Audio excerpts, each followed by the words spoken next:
Good to go. Namaskar, ladies and gentlemen, a very good morning and welcome to Canada India Foundation's 22nd session of our virtual webinar speaker series on Ayurveda. My name is Satish Thakur, Chair of Canada India Foundation, and we have Dr. Harish Verma, President, Canadian Ayurvedic Practitioners Association with us. Our special guest of this morning is Ms. Deepika Damerla, Councillor, City of Mississauga. A very warm welcome to Councillor Damerla for our session. Friends, our expert speaker of this morning is Dr. Neeta Maheshkar, and she will appraise us today on Ayurvedic management of polycystic ovarian syndrome. A very warm welcome, Dr. Neeta, for joining us from all the way from India. Friends, polycystic ovarian syndrome, PCOS, is the most common hormonal endocrine disorder in females, affecting 10 to 15% of teenage girls and women. It's a complex condition that affects many systems in the body, including metabolism, hormones, fertility, the brain, and the immune system. Compelling evidence suggests that women with PCOS have significantly higher risk of obesity, dyslipidemia, impaired glucose tolerance, and long-term complications such as diabetes, endometrial cancer, and cardiovascular disease. It affects an estimated 2 million women in Canada. The objective of today's webinar is to understand how our 6,000-year-old Ayurveda as an effective alternative healthcare system can provide remedy preventative measures for polycystic ovarian syndrome. Friends, this Ayurvedic lecture series is in partnership with Canadian Ayurvedic Practitioners Association, Consul General of India in Toronto, and Vedic Spiritual Heritage Foundation. Before we begin, let me invite our special guest of this morning, Ms. Deepika Damerla. She was elected to the Mississauga City Council representing Ward 7 in 2018. She's a long-time community leader in the city, and she has spent 7 years representing the residents of Mississauga East Cooksville as their member of provincial parliament and also as Ontario's Associate Minister of Health and Long-Term Care and Minister of the Seniors Affairs. Having served as a cabinet minister, Deepika brings extensive experience to the role of councillor with a proven ability to get things done and deliver results. During her tenure, she was instrumental in championing 350 new beds for the Mississauga Hospital, to new long-term home care, and also to new schools and increasing service on the Milton Goal Line by 40%. Prior to entering politics, Deepika worked in corporate banking and ran a successful small business in Mississauga. She's a chartered accountant from India and holds MBA in finance from Rotman School of Management. Deepika, a very warm welcome. Over to you. Thank you, Satish ji. Thank you so much for that kind introduction. Namaskar. I want to begin by thanking the Canada India Foundation for hosting this speaker series on Ayurveda and for inviting me to be a part of it today. I also want to congratulate the Canada India Foundation and Chair Satish Thakur on putting together such a thoughtful and useful series on Ayurveda. And I was doing a little bit of research on your website and Facebook, and I've just been blown away by the quality of Ayurvedic experts that you have brought to the speaker series, and that includes, of course, today's speaker, Dr. Neeta Maheshkar. And I look forward, Dr. Maheshkar, to hearing about your expertise on a topic, as I was not aware how prevalent this was, and I want to thank Satish ji for raising awareness on this. Now, if you're attending this session today, chances are you're already familiar with Ayurveda and want to learn more, someone like me, and you probably had some positive experiences. Or perhaps you're in that other category. You've been trying for some treatment through Western medicine and it has failed you, and you have some kind of a chronic condition and you've been running pillar to post with no solution. And finally, you heard somewhere something about Ayurveda. So you are here today to see what this is about. probably from frustration and some desperation because the alternatives have failed you. Whatever your personal journey, congratulations for taking the time today to learn more about Ayurveda and the system of medicine. Now, it's common and also correct to characterize Ayurveda as an ancient system, and it is ancient, so it is correct.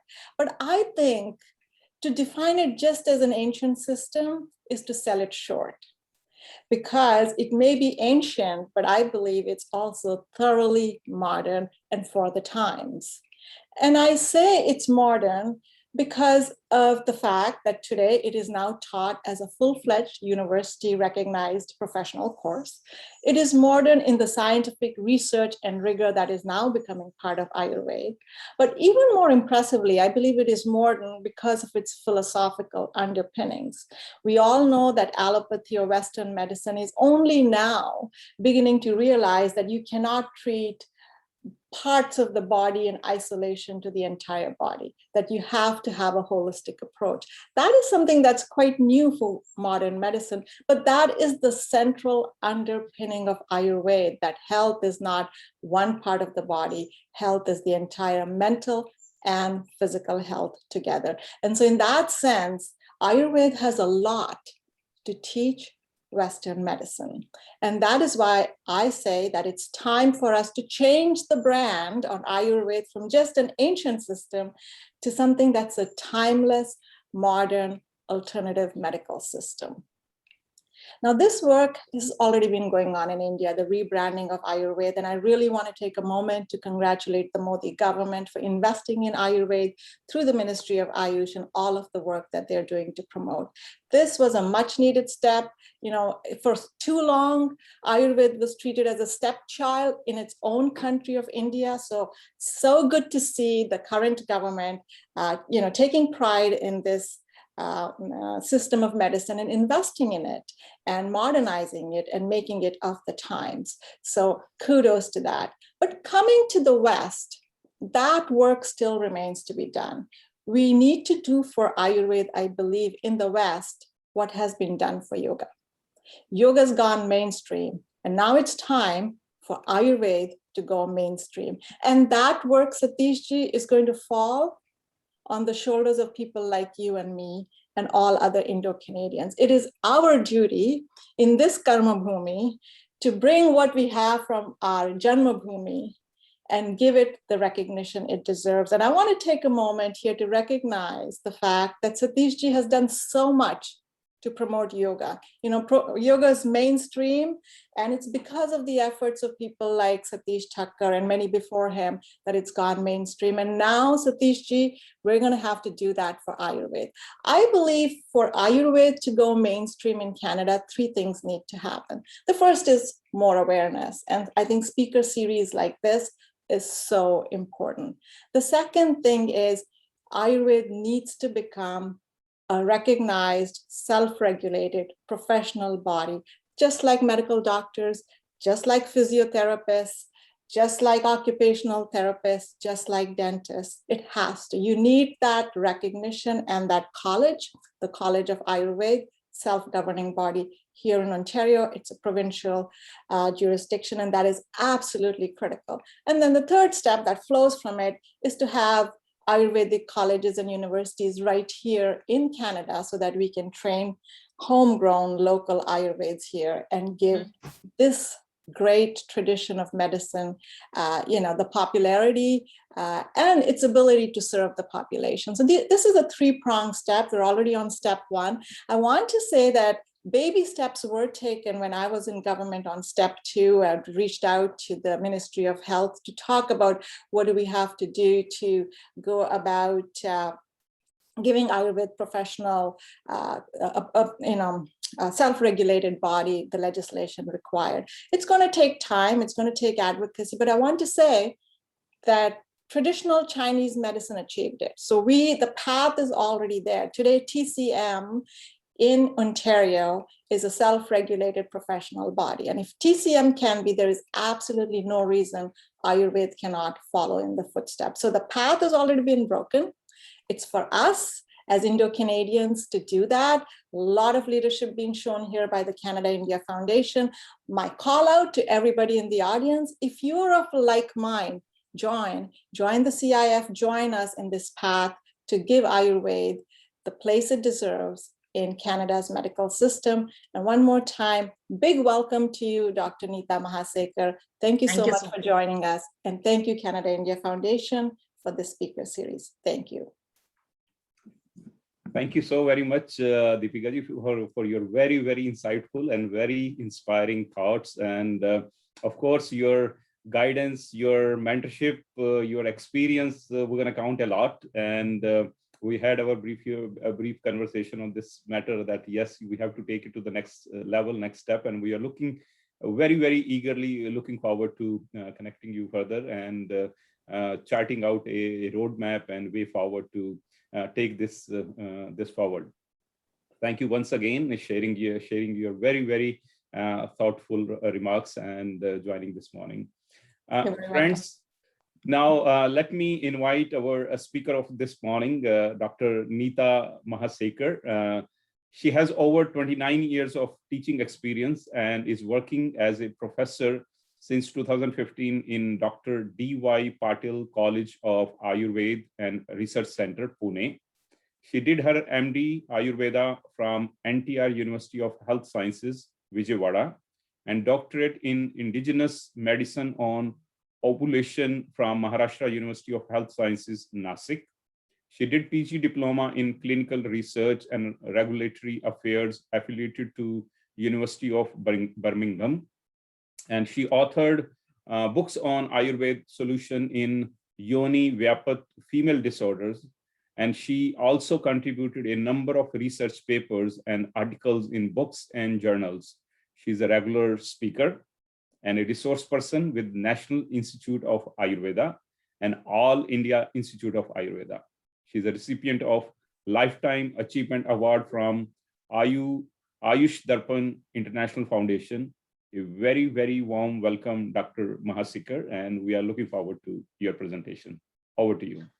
Thank you so much, Dr. Satish ji. And I thank everyone initially only. I express my gratitude to Canada India Foundation, Deepika ji for her warm speech over onto our ancient science. I'm really thankful to Harish ji and all those behind the curtains here and all the participants who are going to listen to me today. I'm really thankful to each one of you. So a very good morning to you all. And I think I'd be starting with my presentation. So Naman to Dhanvantari and my salutations to my gurus and of course my parents. I would like to start my presentation here.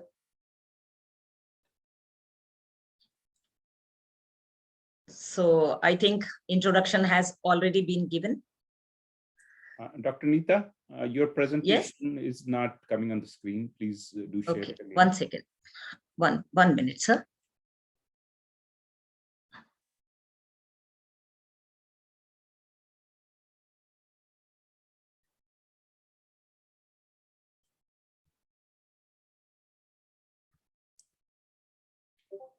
Yes, it's good now.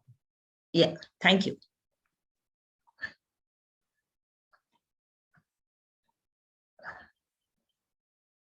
So I think we finished with the introduction here.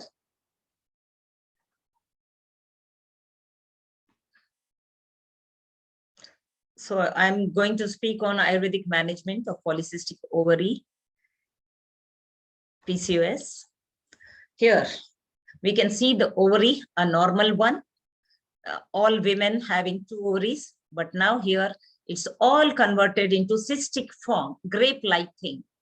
And here we know all women love pearls, but pearls are not good when ovaries say, even I'm so classy that I like to wear.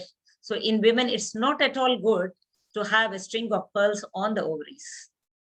This is what is happening nowadays. For the history, it was Steen-Leventhal syndrome initially, around 1935, when these two gentlemen scientists found out that women with obesity, hirsutism, that is hairy form of structure on the body, acne, and amenorrhea, that is irregular or no menses, was found to be a factor from the ovaries and the hormonal system.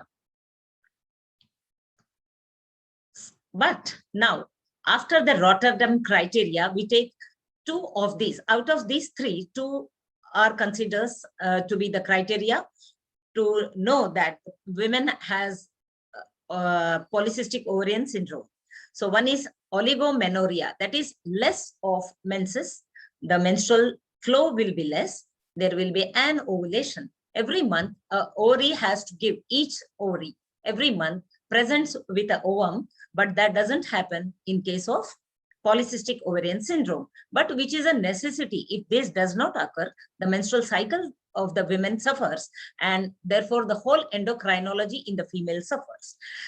Instead of going into feminism that is maintained by estrogen and progesterone,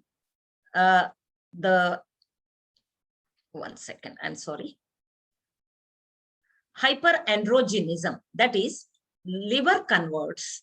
There are cortisol conversions in the ovaries as well as the kidneys. So all these remain in the body as androgens. The conversion doesn't happen into estrogen, that is the female hormone, which maintains the contour of the female. Then the androgen remains in the body of the women and presents at hoarseness of the voice, hairy attitude, like in men. So this all happens once the polycystic ovaries happen, and this can be diagnosed by going in for a ultrasonography. So PCOS symptoms, here we all know now, just now I was speaking about the hairy, excessive hair growth, because androgens have not been converted into estrogens, which maintain the female counter. Weight changes suddenly, slowly, the whole endocrinal system is going haywire with the hormones, as what has to come out as the menstrual flow is being retained in the body, and the whole chemistry changes. So there are cysts in the ovaries. In a reproductive system of a female, there are around 400 cycles. So these are going to be wasted because of the cystic growth. So every month, 4 to 5 to 6, the ovarian follicles, they grow, and one matures and liberates the ovum, which is called as ovulation. But instead, in polycystic ovaries, the women waste, and there comes the premature ovarian failure around the age of 35 to 40, which is also not good in women, because they are having to have the consequences are bad with premature ovarian failure. As long as the menstrual cycle continues, the female body is healthy, and the rest of the endocrinological systems do not suffer. Here, low sex drive, irregular missed menses, male pattern baldness. As I told you, the androgens remain circulating in the body, and male pattern, hoarseness of the voice, hairy attitude, and baldness, thinning of the hair loss. And then comes high testosterone levels. The tissues suffer of insulin resistance. And slowly, the endocrinology gives pathway towards thyroid disturbance and diabetes. The patient suffers fatigue because of insulin resistance, the sugar levels in the body. All these things are a system triggered by polycystic ovarian disease. Acne are on the high. The system does not clear with the metabolites, which has to go out every month, and they remain in the body and they present on the face as acne. There are mood changes, as Thakkarji has introduced and told. Immune system suffers, as well as the mental suffering is there. There are so much of mood changes, and patients have trouble in conceiving, as there is no ovulation. The liberation of the ovum is arrested in the ovary, and they form into a cyst-like thing. What is a cyst? It is only a structure of cells filled with fluid, which has to rupture and give out one ovum, which it has retained inside, and due to which the whole endocrinology suffers. The pathophysiology still remains very unclear till date, and the obesity is on the high. Main thing here I want to say is the liver suffers. And we will come into Ayurveda and then we will know why I have marked it into red, that still when there is hyperinsulinemia and the cytokines, the leptin, which is a hormone which is controlling the obesity, goes haywire and the liver suffers. And all the drugs controlling the liver have been advocated while treatment given into Ayurveda. So this is evidence-based management of PCOS, what we have right now into the system across the world. Non-pharmacological is lifestyle modification. Pharmacologically, you have so many drugs being given here, or else the surgical is drilling, wherein the ovarian tissue suffers. Once you drill the ovarian tissue, you are losing out on the follicles, which are very useful. As I said, we have only 400 cycles roughly. So here you have a cartoon saying all those drugs what are available today are going to cause problems in your conception too. They do have side effects. The liver suffers in all drugs. They have to pass through the liver, and that is going, the bioconversion occurs, and liver is the main part which has to be kept very, very healthy throughout. Now, what is Ayurvedic perspective of PCOS? The Indian system of science, as Deepika ji has told, it has sustained through ages. In spite of being ancient, it is Shashvatam, means it is going on. It is not only in the disease state that we are going to cure you, it is maintaining the system, because Vasudhaiva Kutumbam, as our Prime Minister says, it is Vasudhaiva Kutumbam, where the whole world, the humanity should not suffer at any cost. And the lifestyle adoption, whatever is good into any type of science, should be adopted. So traditional world of Ayurveda contains all the scientific principles which has sustained through the ages and which is helping women to deal with all epochs of her life.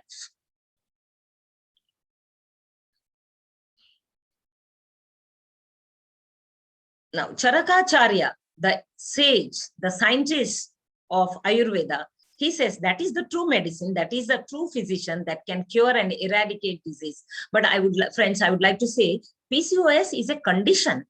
It goes on relapsing. It is not a disease. It is a condition where a lifestyle faulty and you will get back the PCOS. So you are supposed to maintain a disciplined way of life.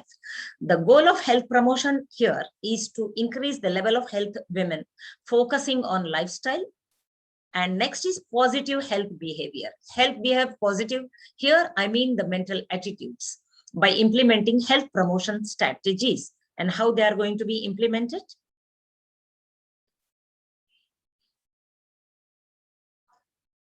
Because now we see today, we find a cutthroat competitive world where everybody is in a race. There is a sea change in lifestyle with globalization. I spoke, you have so much competition and people feel like proving. So ancient science of Ayurveda says you have to work out much without expectations. Do your work very sincerely with integrity. Leave it to the destiny. Whatever comes into your destiny will be there. And work out for the evolution of the soul. So that means you are supposed to be happy. It is a bit philosophical, but that helps in day-to-day life. Wherein, because of the lifestyle changes, without putting immense pressure on the mind, and because your mental and physical, both things go into unison, so that whatever you eat, however you work, everything is going to have an impact on the physiology.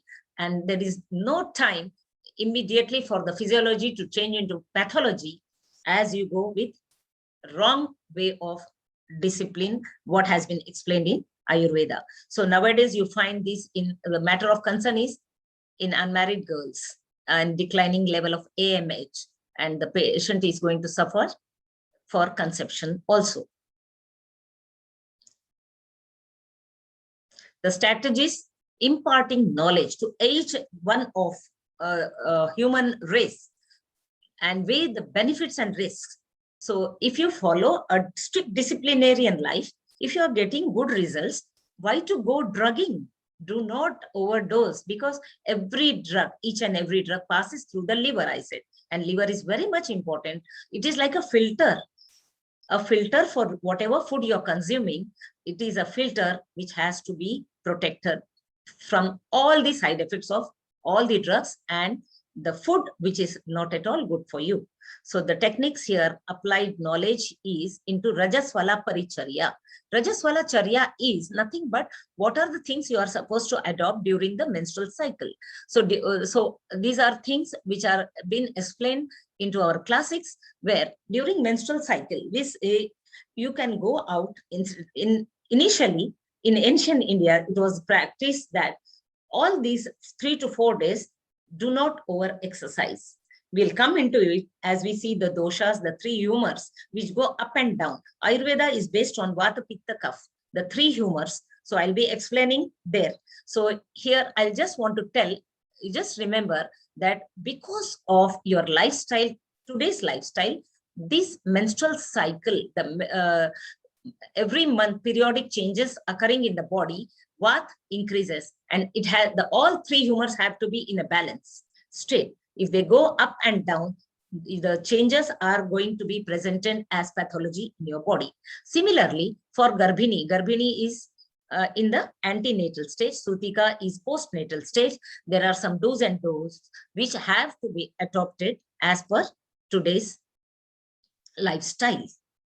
So next is nutrition, availability of environment. We cannot help the environment, because in today's environment, we find pollution.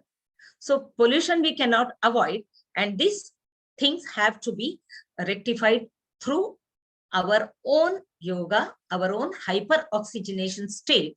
The body is nothing but a state of ions which are interacting, and the body is being maintained. You are putting down some ingredients inside, and that has to pass through a system of balance. If it is balanced, fine. If not, again, the faulty things are going to be presenting on the skin and in the body. So these have to be balanced. This is what we mean by 3 doshas, that is Vata, Pitta, Kapha. So once the knowledge is imparted, definitely the health support should be coming. I'm sorry. Here, the sedentary life, smoking, drugs, alcohol, and lack of sleep and stress, all are leading, we all know, they are going towards metabolic disorders, that is cardiovascular disorders, diabetes, chronic respiratory disorders with the pollution and all. And unhealthy diet is the main cause causing cancer. So all this, the physical inactivity, everything has to be curtailed down to some discipline, and definitely you are going to protect yourself. So why I tell unhealthy diet and sedentary life and the lack of sleep is what we are getting a Nobel Prize for. This is what has been explained into Ayurveda, apoptosis and intermittent fasting and the circadian clock. The circadian clock is really important because it tells us the right time to eat, the right time to exercise, and right time to sleep. So here what is happening? We are not eating properly on time. The metabolism starts with the sunrise. The nascent oxygen is more in the Brahma Muhurt. Brahma Muhurt is 1.5 hours early in the morning before sunrise. Even if you do not get by that time, at least 1 hour after sunrise, you have nascent oxygen at nasal level. Slowly, the oxygen levels go up. As they are going up, and then if you start your gymming, if you start your exercise, you are not getting enough oxygen, what you get very easily at nasal level during the early rising hours, that is Brahma Muhurt. So, and right eating time has been explained. So India is a tropical country. There in Canada also you can time up. There are timings when your cells ask for they are waiting for the food. And if you are busy doing something, we just look away from these things, and the diet, which is an important part of our physiology, which is nourishing all the tissues and elements in the body, they are deprived of nutrition at that particular moment. And later, if you eat, the metabolism suffers. So this has been explained in Ayurveda, the right time to eat, the right time to exercise. As I said, evening, you can go for a walk, not vigorous exercise, because the body has been deprived of the oxygen by your work, the whole day's work, and you are then going on for a long walk and you are working out. So the oxygen needed will be depleted in the body, and right sleeping times are also not being maintained. Sleeping time is to be maintained properly, 6 hours, 8 hours, according to the constitution. We do not say an adult requires so much of balanced diet and sleep. We say Ayurveda is customary. So every individual have to manage according to their own system. Here in this cartoon, you see a person now. Today's lifestyle, what we are adopting is texting at the same time, looking in the computer. The food is here, and we take it as and when we want. The music is being played, the videos are being played, and food is given the secondary position. So Ayurveda says the body and mind should be put into the food. You eat with your eyes, with all your sense organs, that is all your 5 sense organs. And then the ptyalin comes in the mouth, the enzyme required for digestion. Your digestion starts in the mouth. And by that, giving due respect and importance to your diet, nutrition, and the food served, a hot food has vitality into it just for half an hour after cooking. Reheating will spoil everything. So Ayurveda advocates some do's and don'ts. Will be coming into it later. So the mental attitudes are very important too. The mental attitudes are important as the stress is going to harm the ovum, the stress of the whole day. Now, as I told, you have to keep a mental attitude very cool. Ayurveda says dharma, artha, kama, moksha are the 4 things, 4 pillars of life where you are supposed to work. It is again philosophy, but finally we all work out for evolution of the soul. So evolution of the soul comes from a satisfactory, happy life. You have to mold your mental attitude to it. So you work out to your best, give your best. Whatever has to come to you will definitely come. If not, just leave it, let it go.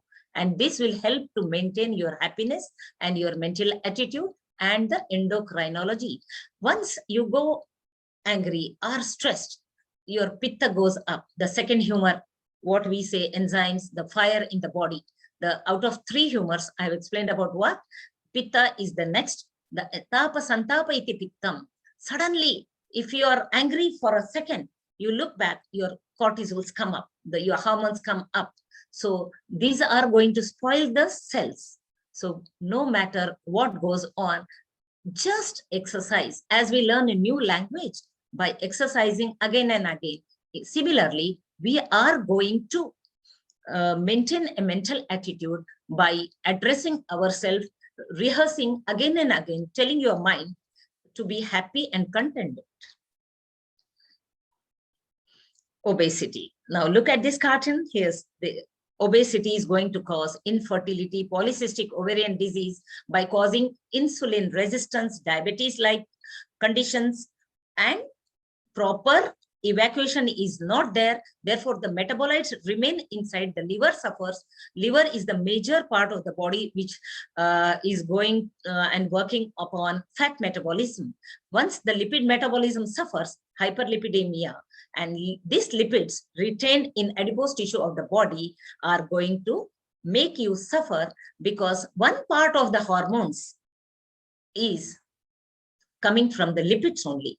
We have lipids in our body. We have good lipids and bad lipids. So this high density cholesterol and low density cholesterol levels, these do matter. So cholesterol is important for the contour, for conduction of our heat, for maintaining the body heat, for maintaining the hormones.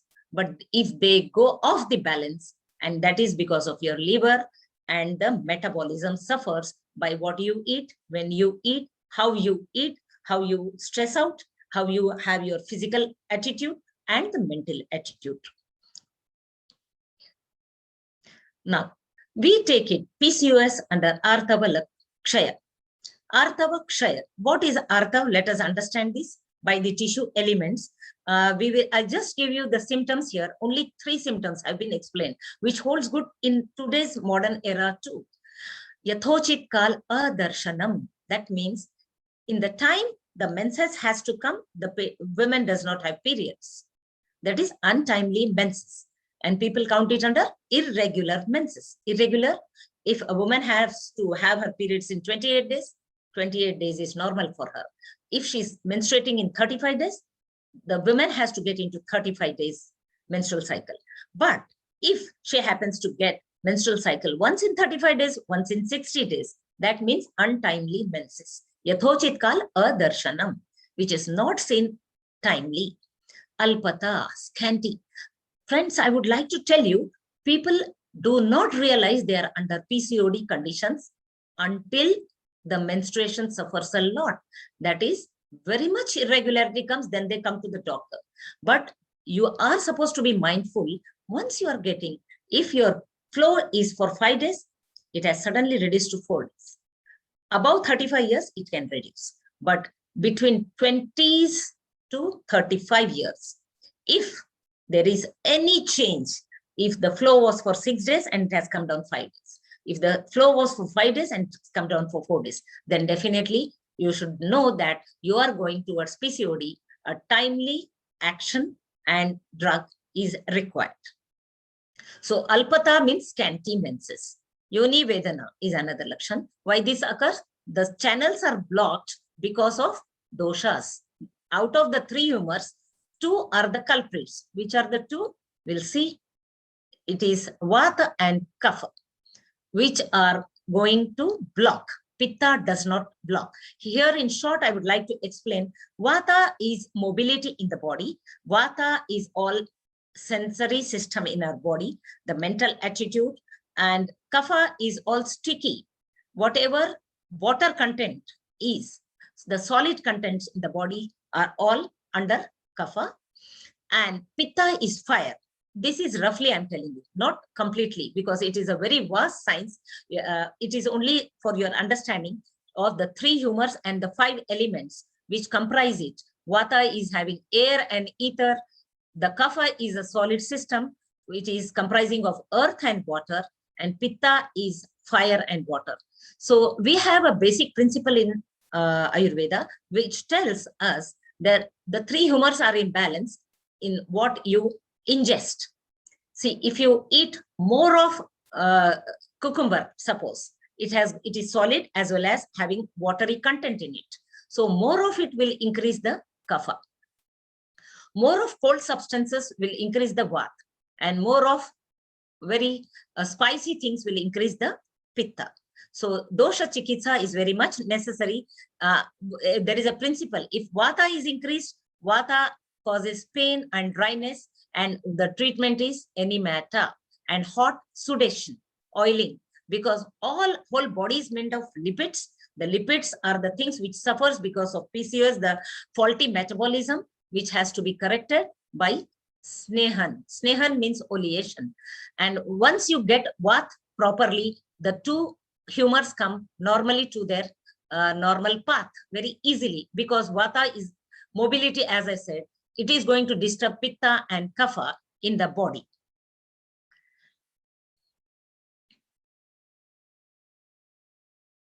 So, as I said just now, Dhatu Kshaya, the tissue elements, because of the faulty metabolism, all the 7 dhatus as per Ayurveda do not form in proper constitution, proper measure. And what happens? Once they go into scarcity, they are not going to form the endometrial lining. The hormonal chemistry suffers.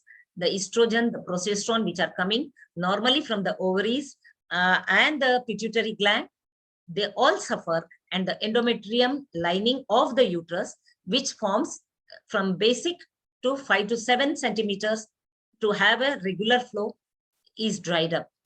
So once this drying occurs, what happens? You need to give some lubricating thing, and this is what comes in the remedy.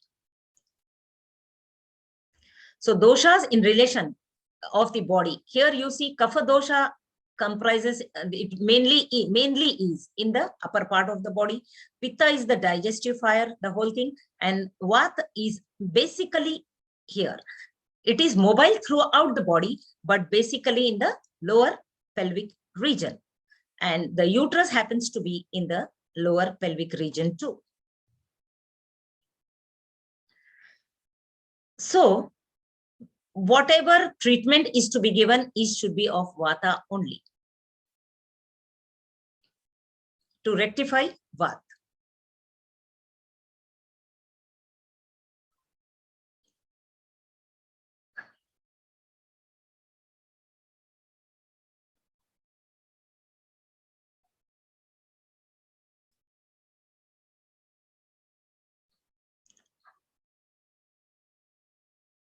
Now, good metabolism occurs from the digestive fire, that is Agni. We say we are living because we have this Agni element, that is fire element. All the health of the tissues depend upon good metabolism and Agni, which helps to convert whatever is ingested inside the body. And for bioconversion, Agni should be in the proper level. The reproductive tissues are basically forming in the end. After the ahara ras, whatever you have ingested is converting into ahara ras, that is chyle roughly, and ahara ras converts to rasa dhatu. Rasa dhatu is important. The plasma is important because it has the elements to develop the rest of the tissue, that is rakta, blood tissue, mams is the muscle tissue, med, the adipose tissue, asti, the bone tissue, majja, the bone marrow, and shukra in the both male and female. Shukra is semen in the male and artav in the female reproductive system. So everything depends upon the rasa dhatu, the dhatu which is coming with proper diet.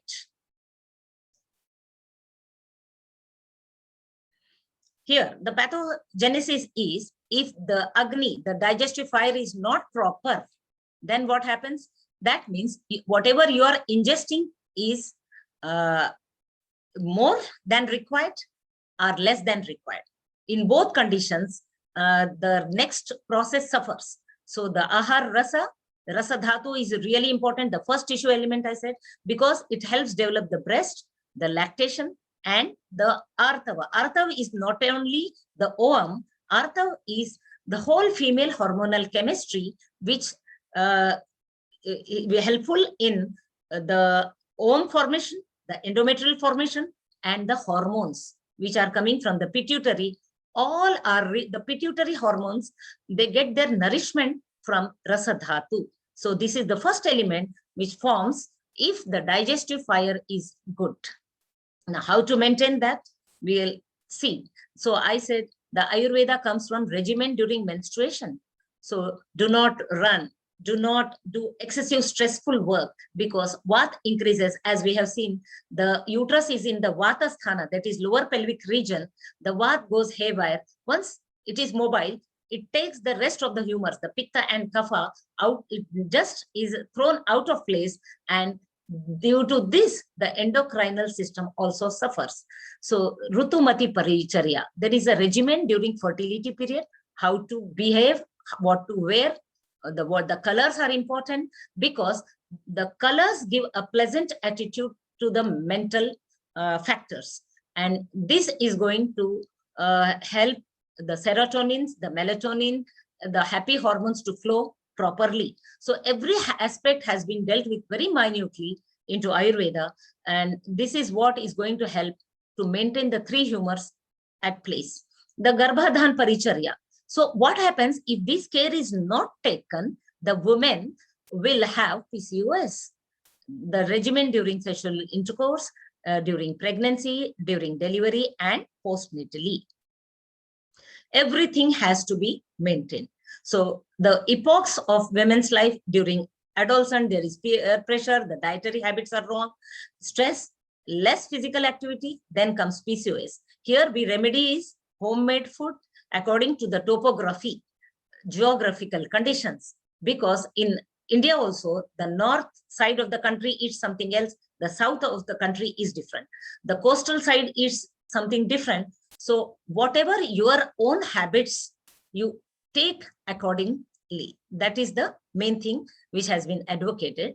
And once with globalization, we are getting Italian food, Mediterranean food, all types of continental, and these are going to harm you if the geographical conditions do not permit the same.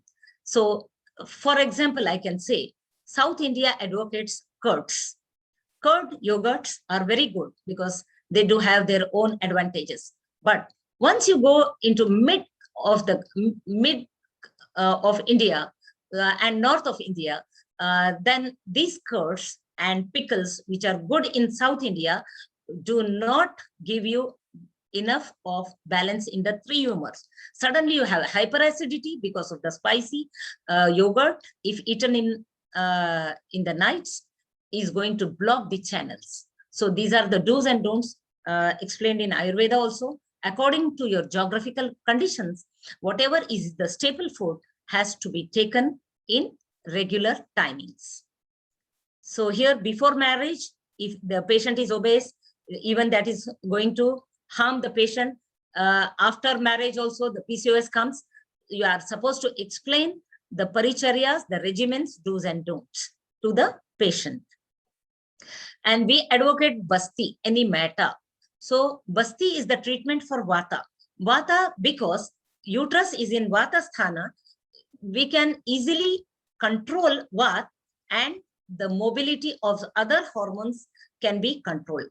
Other two, Pitta and Kapha, can be controlled easily once you control Vata.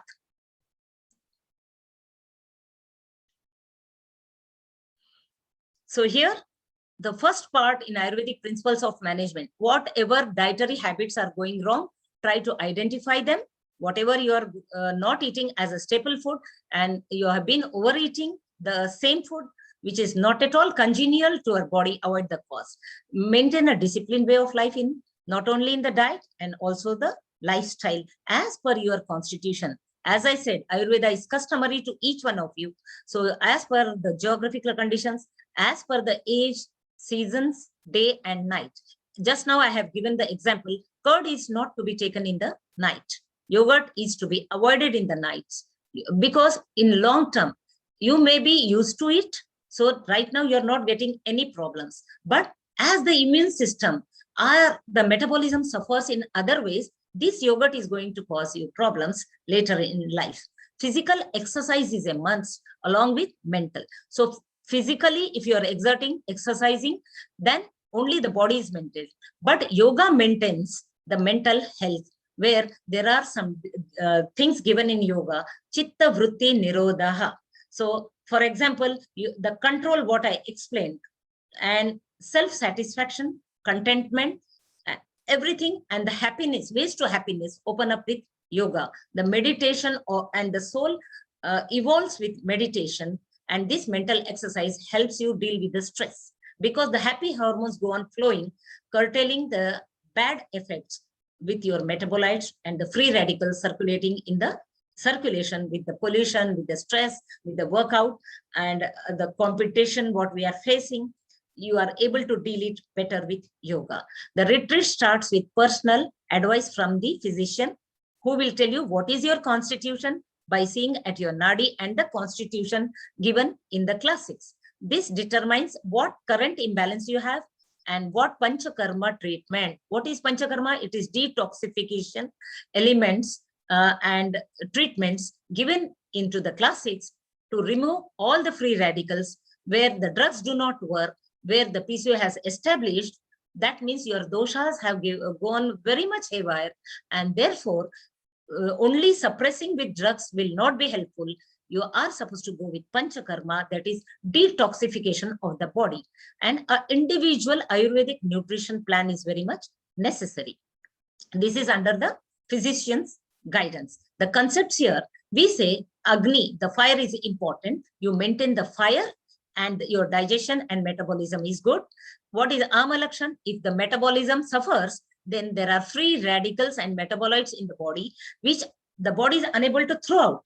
And once they cannot throw out, the first element, that is rasa dhatu, the plasma suffers, because it has the constituents to nourish all the rest of the elements, the sapta dhatu, and therefore the clogging of the system happens. Once there is clogging, there is no evacuation.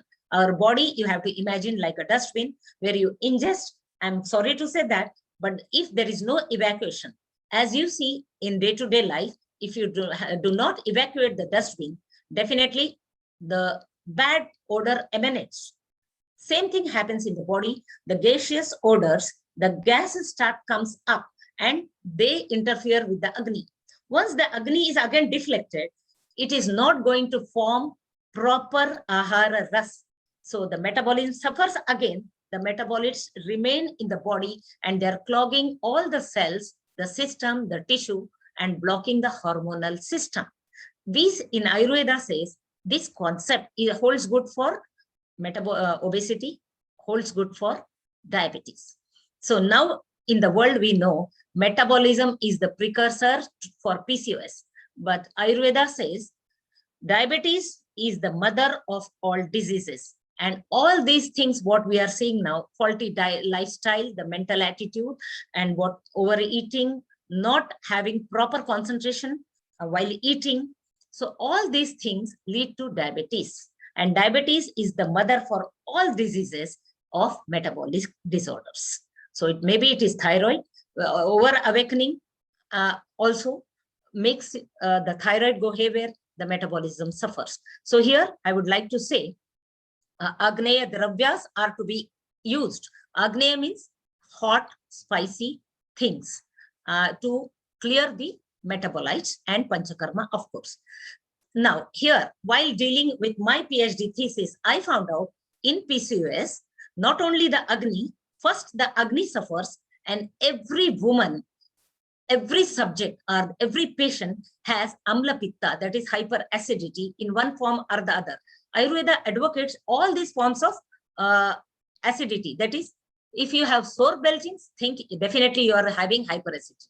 If you have having pain in abdomen for no reason, then if you have Shithila Mala Pravruti, that is unformed stools because your Agni is not proper. And if you have nausea, then also this is one form of hyperacidity. Vaman, emesis, one form of hyperacidity. Then Hastapada Netra Daha, that is burning sensation in your palms, soles, and eyes. Then also it is hyperacidity. Uroda, heartburn, is one form of hyperacidity. Headache is another form of hyperacidity, because in the circulation, the metabolites have reached the brain. Brain needs oxygenated blood. And if there are metabolites, you form slow headache, low form of headache. And this is going to cause PCOS because the pituitary does not take any less oxygenated blood for its functioning, proper functioning.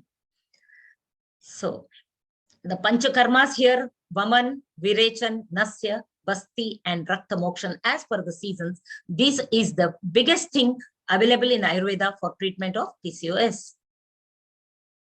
Why Panchakarma? As I just told you, the garbage example, how it has to be maintained.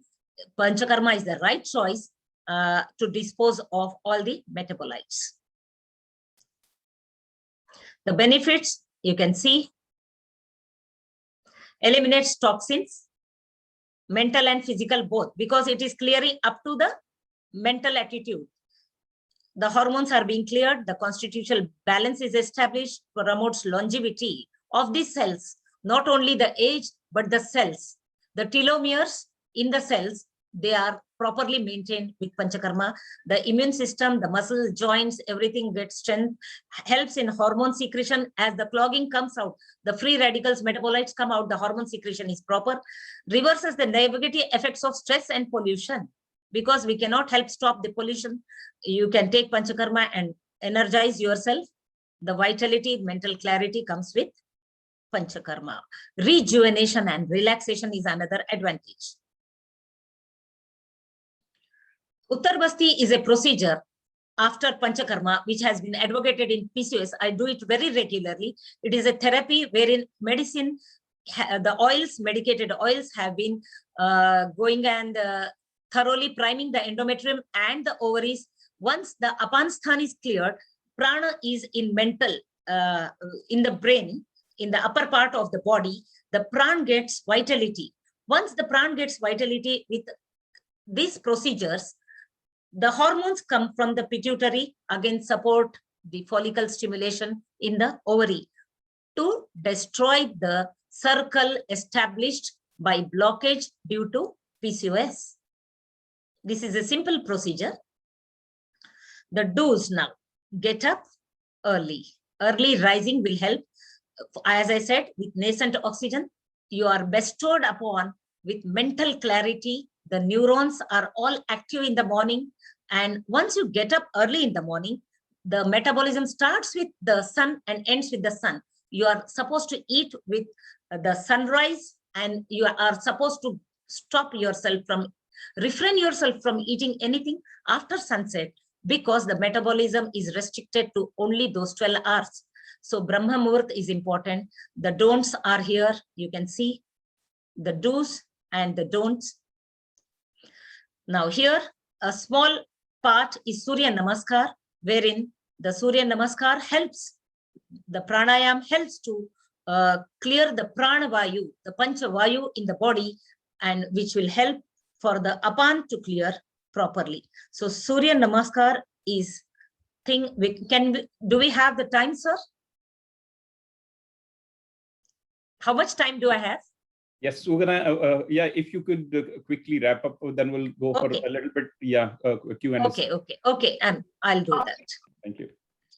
Okay, so Surya Namaskar, next is,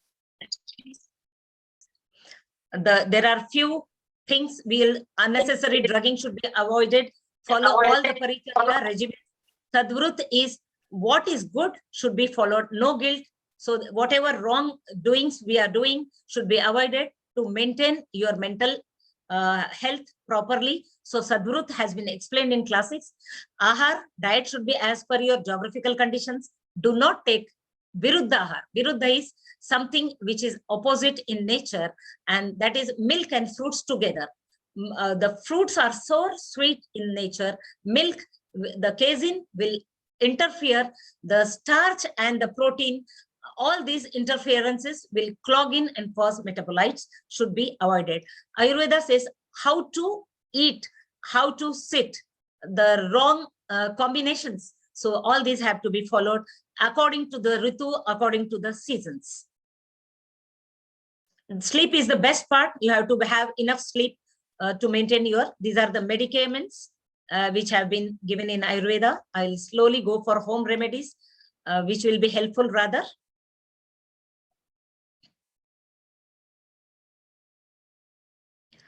So pranayam should be done, which will be helping remove the clogging, will help hyperoxygenation in the cells, cell repair, rejuvenation occurs with pranayam.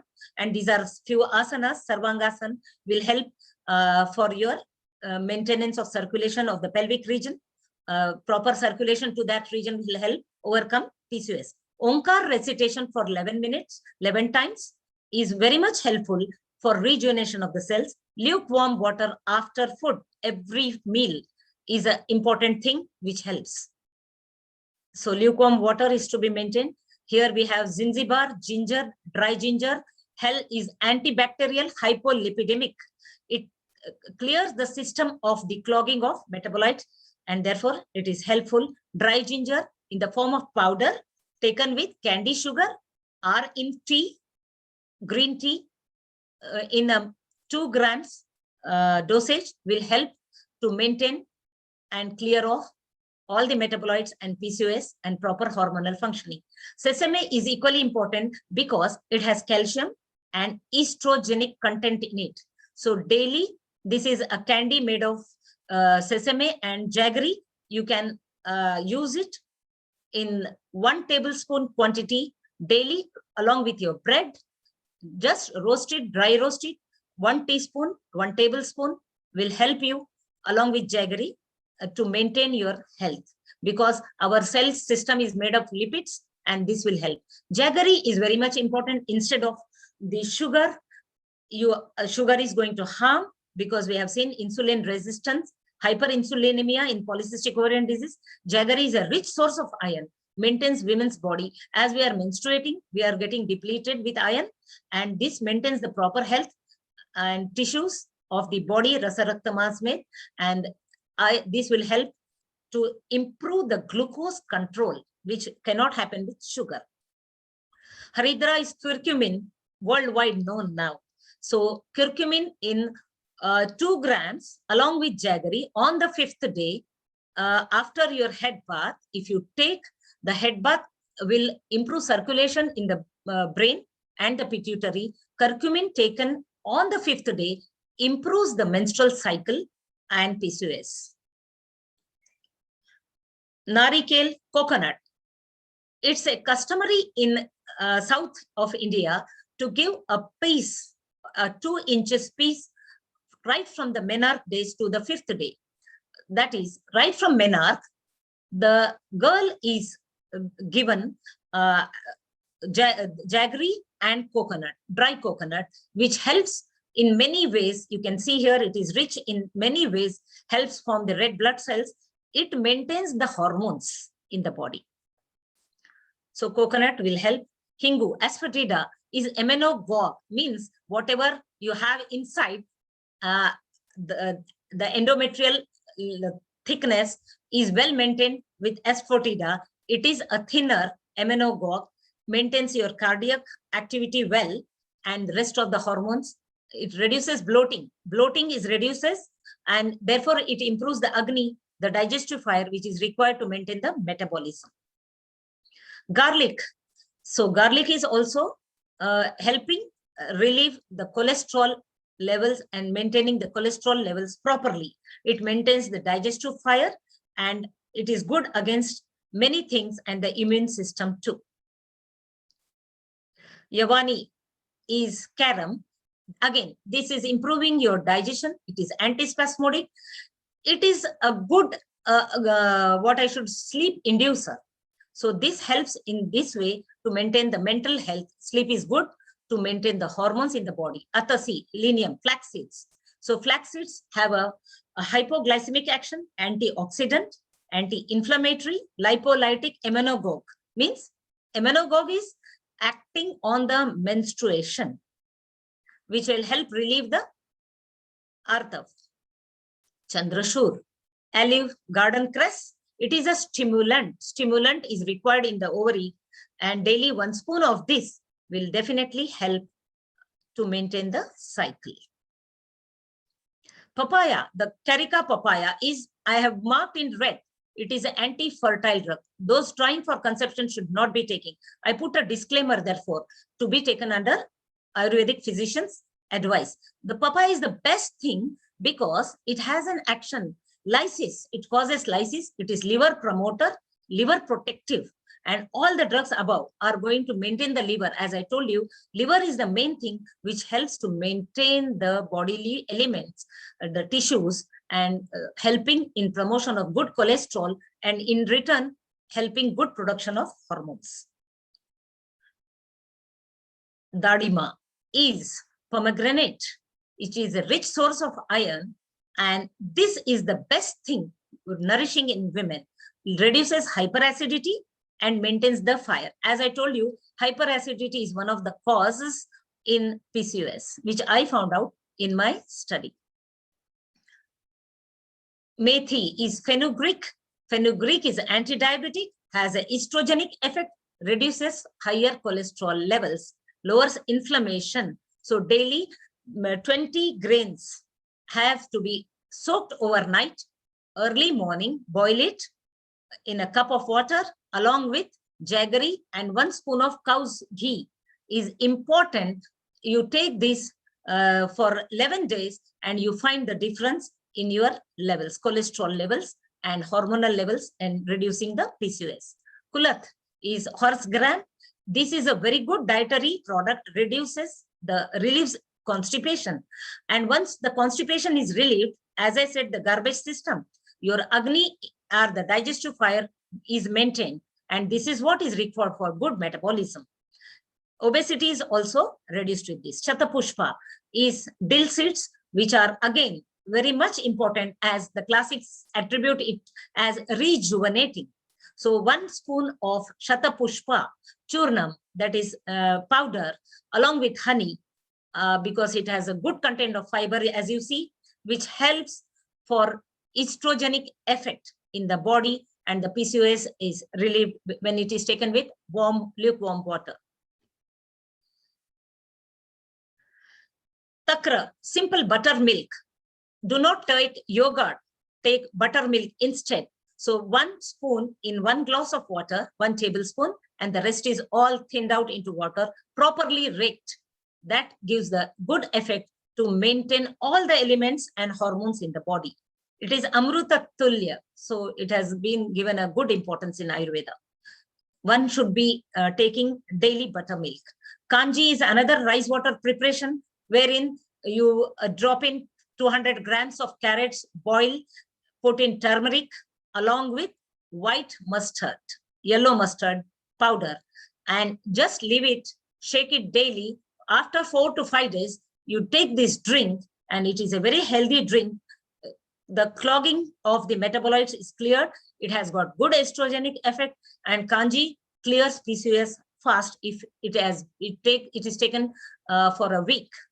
Castor oil is another very good purgative and relieving constipation, and this is the thing which is going to stimulate the liver and the hormonal system. So 10 ml at weekends with lukewarm water at night will help. Aloe vera is the biggest available drug on the earth, which 1 inch daily, 1 inch of aloe vera pulp daily will help relieve every menstrual problem, because it is rich in phytoestrogens and beta cetosterol. It maintains estrogen levels by promoting liver. So it has the name of Kumari. Kumari is a girl. And as I told you, Ayurveda was aware that whatever problems come in, Kumari will be cleared by aloe vera. So next is Shatavari.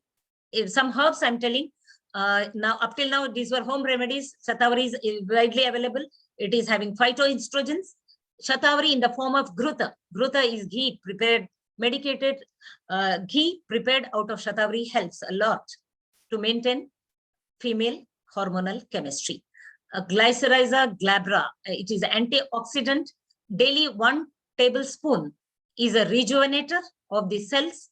Again, taken with warm water or along with grita, that is ghee, is helpful. Clarified butter.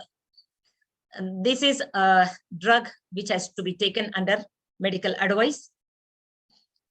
Semicarpus anacardium, the marking nut, not to be handled by the local public.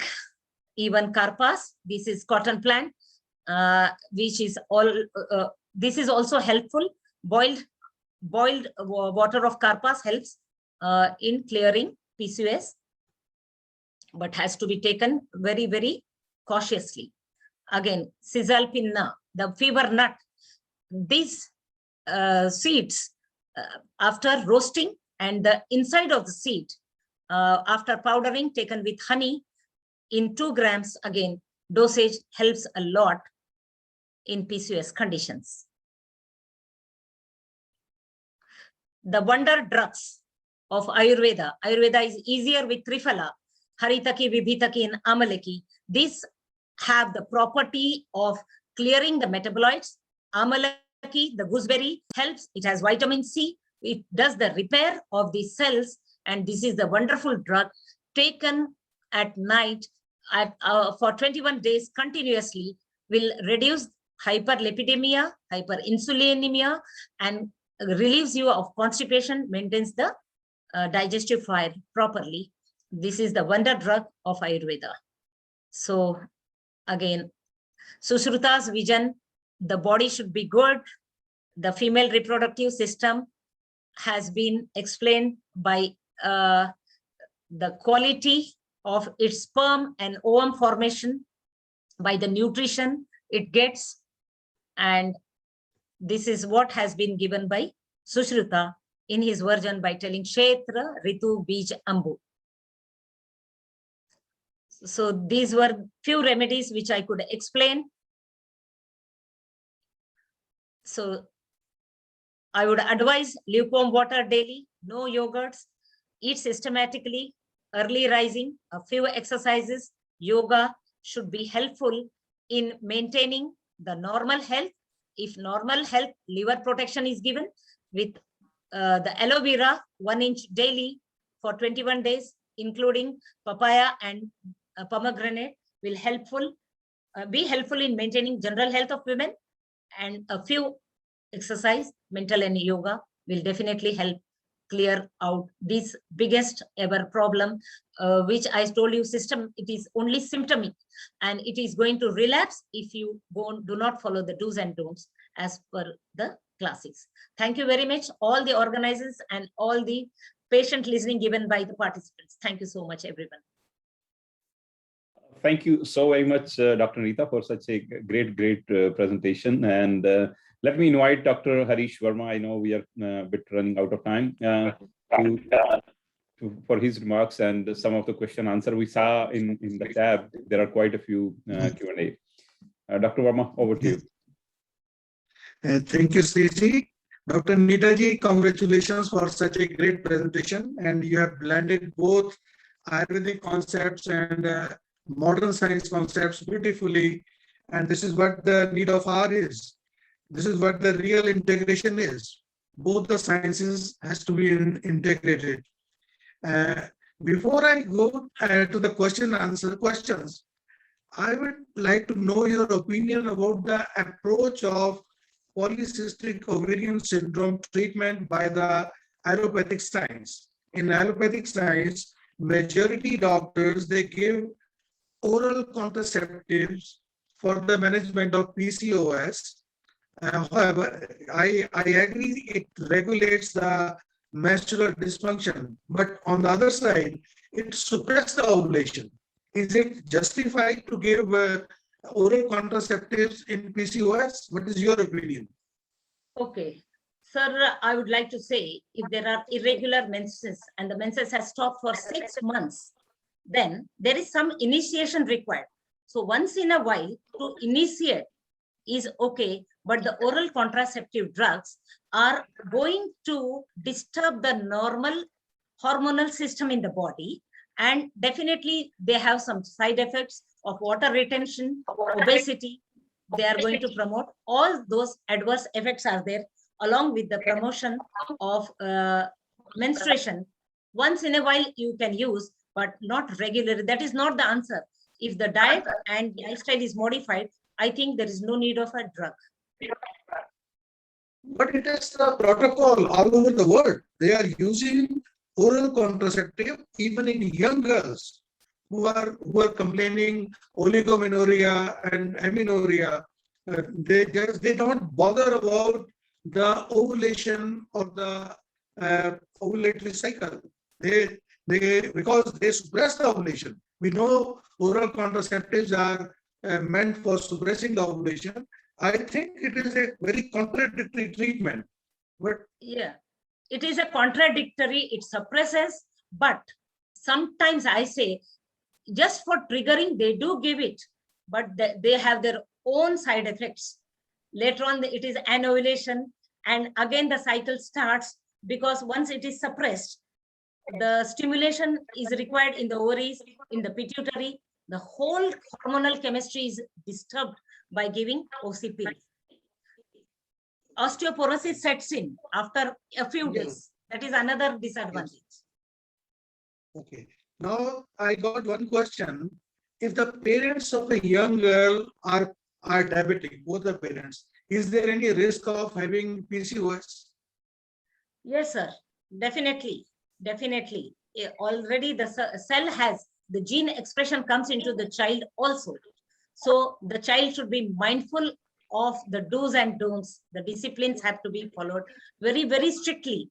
So there is every chance, because both the parents are having diabetes, that may be again implemented in the child also. So what are the preventive methods? How they can prevent PCOS if the parents are diabetic? How the children can, particularly young girls, can prevent PCOS. Young girls should be mindful of their weight, the sedentary life. They should be mobile. Every 15 minutes, I advise the young girls to be out of their seat. They should be walking. The circulation improves the metabolites, not clogging in one place. Lukewarm water daily after each meal. Physical exercising for an hour. Early rising. Dietary habits. Early, once in the morning, once in the evening. That's all. No munching in between definitely helps, along with 1 inch of aloe vera taken daily, definitely, along with fenugreek seeds. As I said, even that helps. Shatavari also helps in the form of medicated ghee. So all these, if followed, and the sleep pattern means the sleep pattern. One should sleep by 10 o'clock and early rising. Late awakening will put the thyroid also on fire, because it regulates metabolism in the body, and everything is to be doing with the metabolism. So the thyroid should not be put at stake by over awakening. So this also gives a big problem. So early sleeping habits, regular dietary habits, and most inclusion of fiber, veggies in the diet, avoiding butter, cheese, and anything that clogs is very much important. Weight management, the cholesterol management is really. And the last question is, what is the best Ayurvedic medicine for an ovulatory cycle, for the ovulation? For What is the best ovulation, remedy? so I would always go with Kumari Asaf, Shatavari Ghruth, and fenugreek seeds. These are going to help. How to take?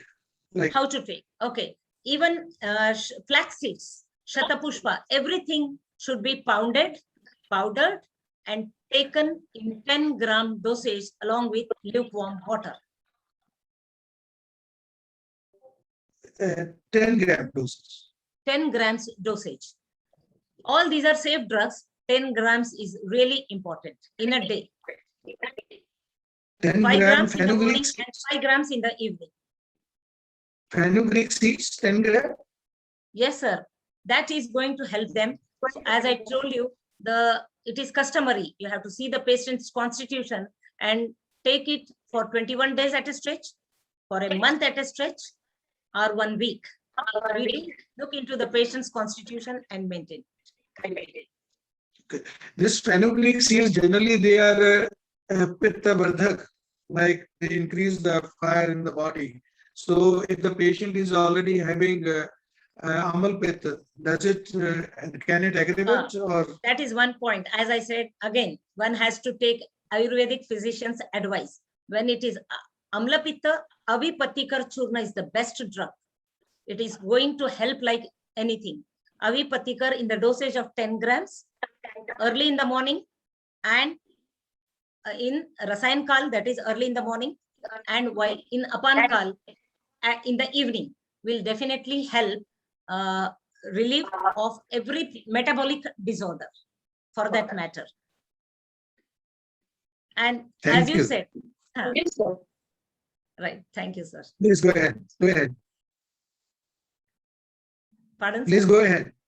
Okay. Please So go ahead. I wanted to Continue. say, Continue. Amla Pitta is there, then Methika is, fenugreek is going to give a problem. If not, it is the best drug. Okay. Along with Thank you. Avipatikar, you can. Thank you. Thank you. Thank you, Siji, and over to you. Thank you so very much, Dr. Verma, and thank you, Dr. Neeta, for such a great presentation and answering some of the question. I'm sure there are quite a few still left, but because of the time, I would request everyone that we will try to answer through the email whatever questions you have which has not been answered yet. And first and foremost, let me, on behalf of all our viewers, all participants, I want to extend a very, very sincere thank you to Dr. Neeta for taking time and joining this morning, sharing your presentation, your wisdom, your experience, which was very, very helpful. And of course, our partner organizations today, our special guest was Deepika, Counselor Deepika Damerla ji, and she participated this morning. A very, very sincere thank you. Our partner organization on this initiatives are, of course, Canadian Ayurvedic Practitioners Association. Dr. Harish Verma is with us, Vedic Spiritual Heritage Foundation, and Consul General of India in Toronto. Our media partner is Y Channel, who has been publicizing this event. Thank you to Y Media and friends, to all our virtual audience who from time to time come and join on our event. Thank you all, and please do keep spreading the message of Ayurveda, and do share. All these events are on our YouTube channel. You can share with your family and friends. Objective is to create an ecosystem, as we alluded earlier, that how we can create an ecosystem, conducive ecosystem to promote Ayurveda for good health and well-being. Please stay tuned for our next webinar speaker series on which is a management of breast cancer and various other types of cancer, on Sunday, August 22nd, 2021. And our expert speaker for that session would be Dr. Ranjit Nimalkar from India.